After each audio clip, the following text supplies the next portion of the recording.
Et enfin, pour terminer le VACOG, la kinesthésie, c'est-à-dire le toucher. Le toucher est sans doute celui des 5 sens qui est le plus essentiel à la survie de l'être humain. C'est grâce à lui que nous restons en contact avec notre environnement et que nous pouvons juger de sa dangerosité ou de son innocuité. C'est le premier sens qui se développe chez l'embryon vers la 6e semaine.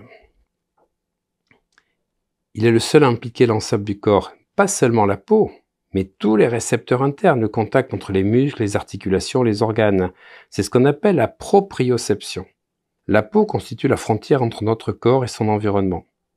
Armée d'un bataillon de cellules nerveuses disséminées un peu partout, elle perçoit toutes sortes de stimulations extérieures, qu'elles soient mécaniques, thermiques ou douloureuses.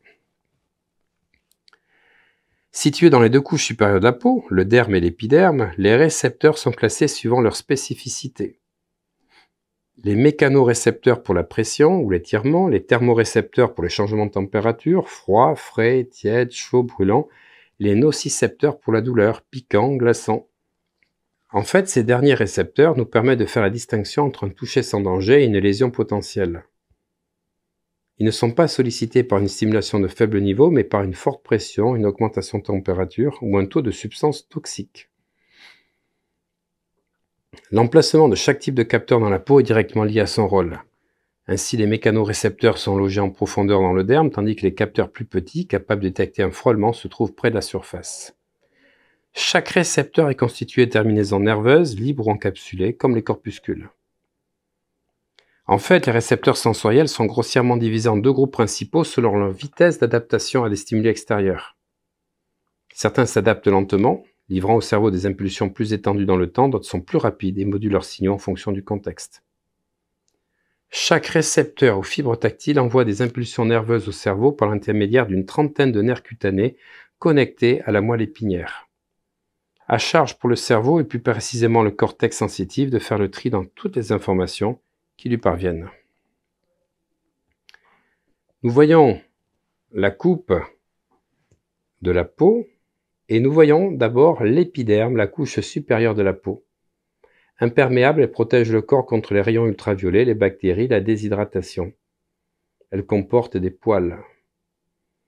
Et puis, les disques de Merkel sont des récepteurs en forme de disque qui se situent à la frontière entre l'épiderme et le derme.